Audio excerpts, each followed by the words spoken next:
உதயநிதி ஸ்டாலின் எப்ப வந்தாரு? எப்பப்பா வந்தாரு உதயநிதி ஸ்டாலின்? நாங்க தம்பின்னு சும்மாலாம் சொல்லல.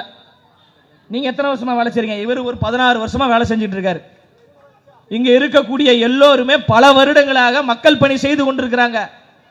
தளபதி விஜய் ரசிகர் மன்றம் என்கின்ற மன்றத்தின் மூலமாக தெரு தெருவாக மக்களுக்கு உதவி செய்த பெரும் மக்கள் கூட்டம் தான் எங்களுடைய கூட்டம். சினிமாக்காரங்கிட்ட நீங்க ஆட்சியை கொடுத்துட்டீங்க, அவர் ஒரு சினிமாக்காரர் என்று விமர்சிக்கிறீங்களே.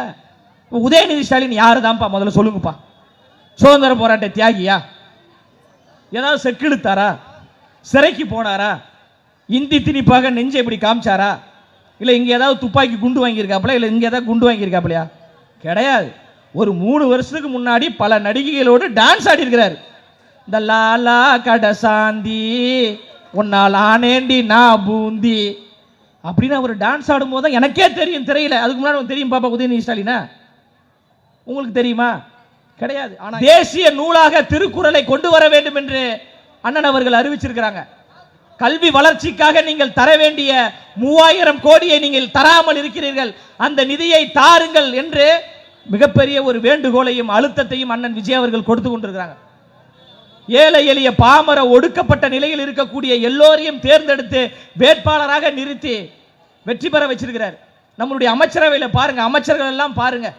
இப்ப நீங்க கோயில்களுக்கெல்லாம் போனீங்கன்னா, முன்னாடி கோயிலுக்கெல்லாம் போனீங்கன்னா எவ்வளவு காசு கேட்பாங்க? 300 கொடு, 400 கொடு, 200 ரூபா கொடுத்தீங்கன்னா அந்த கேட்டை திறந்து விட்டுருவாங்க. ஒரு 300 ரூபா கொடுத்தீங்கன்னா கொஞ்சம் முன்னாடி கூட்டு போவாங்க. ஒரு 500 ரூபா கொடுத்தீங்கன்னு வச்சுக்கோங்களேன், பிரசாதெல்லாம் உங்க கைக்கு வந்துடும்.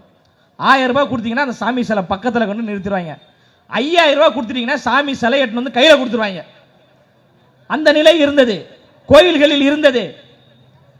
ஒரு சாதாரண குடும்பத்தை சார்ந்த ஒரு ஐடி நிறுவனத்தில் வேலை செய்து கொண்டிருந்த 31 வயது கொண்ட ஒரு இளைஞன், நம்ம கட்சியினுடைய செய்தி தொடர்பாளர், இதே இடங்களில் பல இடங்களில் அவர் பேசியிருக்கிறார். ரமேஷ் என்கின்ற ஒரு இளைஞனை இந்து அறநிலைத்துறை அமைச்சராக்கி அழகு பார்த்த ஒரே தலைவன் அண்ணன் விஜய் அவர்கள். இதுக்கு முன்னாடி ஒருத்தர் இருந்தாரு சேகர் பாபுன்னு, செயல் இழந்த பாபு, கொள்ளையடிச்சவர். கோடி கோடியாக சாமியை சொல்லி கொள்ளையடித்த அந்த கொள்ளைகார ஆட்சி எப்படி இருந்தது? எளியவர்கள் ஆட்சி செய்யக்கூடிய ஆட்சி எப்படி இருக்கு?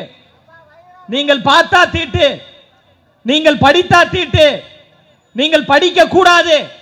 அண்ணல் அம்பேத்கர் அவர்களே பள்ளிக்கூடத்திற்கு உள்ளே விடாமல் பள்ளிக்கூடத்திற்கு வெளியில ஒரு கோணிப்பையில உட்கார வைத்து படிக்க வைத்தார்கள், படிக்க வற்புறுத்தினார்கள். நீ எந்த சமூகத்தை பள்ளிக்கூடத்துக்கு போக கூடாதுன்னு சொல்றியோ, நீ எந்த சமூகத்தை சார்ந்தவன் படிக்க கூடாது என்று தடுக்கிறாயோ, அந்த சமூகத்தில் இருந்து வந்த ஒரு படித்த இளைஞனை பள்ளி கல்வித்துறையின் அமைச்சராக நான் மாற்றுகிறேன் என்று அண்ணன் ராஜ்மோகன் அவர்களை அமைச்சராக்கி ஒரு சமூக நீதியை நிலைநாட்டிய தலைவன் தான் அண்ணன் விஜய் அவர்கள். விடுதலை சிறுத்தை என்கின்ற ஒரு கட்சி ஒடுக்கப்பட்ட மக்களுக்காக, விளிம்பு நிலை மக்களுக்காக 30 ஆண்டுகளுக்கு மேலாக ஒடுக்கப்பட்ட மக்களுக்காக போராடி கொண்டிருக்கின்ற ஒரு தலைவர் தான் அண்ணன் திருமா அவர்கள். ஆட்சி அதிகாரத்தில் பங்கு வேண்டும், கூட்டணி ஆட்சி வேண்டும், எங்களுக்கு ஆட்சியிலும் பங்கு தாருங்கள், பங்கு தாருங்கள் என்று திமுகவிடம் கேட்டார், அதிமுகவிடம் கேட்டார். ஆட்சி அதிகாரத்தெல்லாம் பங்கு தர முடியாது என்று அவர்கள் மறுத்தார்கள். அந்த கட்சியை சார்ந்த